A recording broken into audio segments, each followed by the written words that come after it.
Hi guys, good morning. আমি প্রিয়াঙ্কা। সবাই কেমন আছো? আশা করি সবাই খুব ভালো আছো। আমরাও বেশ ভালো আছি। সকাল থেকে ব্লগটা স্টার্ট করলাম, বিছানা গুছিয়ে নিয়েছি। তারপর ভাবলাম সুন্দর সকালটা তোমাদের সাথে শেয়ার করি, যেটা প্রায়ই তোমাদের সাথে শেয়ার করে থাকি। কেন জানি না বারবার শেয়ার করতে ইচ্ছে করে, আর মনে হয় যেন মাঝে মাঝে আমি সুযোগ পেলেই এই বাইরের পরিবেশটার দিকে তাকিয়ে চুপচাপ বসে থাকি। এত ভালো লাগে আমার।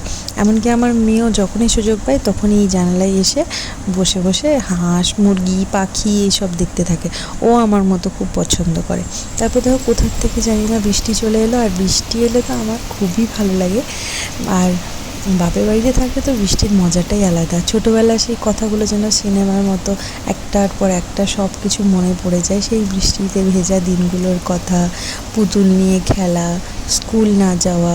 প্রচুর যখন বৃষ্টি হতো তখন স্কুল যেতাম না, বাড়িতে বসে পুতুল খেলতাম। সব কিছু মনে পড়তে থাকে একটার পর একটা। আর আমি বৃষ্টির সময় না অন্য কোথাও থাকলেও খালি মনে হয় ইস, এই সময় যদি বাপের বাড়িতে থাকতাম, মানে মজাটাই আলাদা হতো আর কি। আর আরেকটা জিনিস কি জানো তো, এই যে টিনের ওপর যখন জল পড়ে সেই যে আওয়াজটা, এই আওয়াজটা আমার খুবই ভালো লাগে। যেমন একটা মেন্টালি স্যাটিসফ্যাকশান একটা ব্যাপার আর কি। মানে খুবই ভালো লাগে এরকম আওয়াজটা যেন মনে হয় যেন ঘুমিয়েই থাকি সারাদিন। বিকেলবেলায় বৃষ্টি থামতে বরের সাথে বেরিয়ে পড়লাম একটু ঘুরতে, রেল ব্রিজের ওখানে। তো একদমই পরিষ্কার হয়ে গেছে আকাশটা। একদম পরিষ্কার হওয়ার পর ও বললো যে চলো। আমি বললাম হ্যাঁ যাওয়াই যাক। অনেক দিন যাই না, মেয়ে হওয়ার অনেক আগে গেছিলাম, মানে 4-5 বছর আগে। আর যাওয়াই হয় না, বাড়ির সামনে কিন্তু যাওয়া হয় না। কিন্তু বেশ ভালো লাগে। এখন লোকজনও অনেক থাকে, আগে কিন্তু অত লোকজন থাকতো না, এখন অনেক লোকজন থাকে। এখন খাবারের দোকানও বসে, ঝালমুড়ি, ফুচকা আর অনেক কিছু বসে।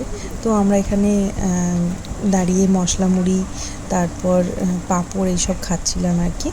তো একটু ঘোরাঘুরি করব, ঘোরাঘুরি করেই চলে যাব। পরিবেশটা এত সুন্দর লাগছে আমার। দেখো মেঘটা কি সুন্দর লাগছে, মনে হচ্ছে যেন নদীতে গিয়ে মেঘটা যেন মিশে গেছে, এরকম মনে হচ্ছে। বৃষ্টি হয়েছিল একটু আগে, কেউ বলবে? কেউ বলবেই না বৃষ্টি হয়েছে বলে।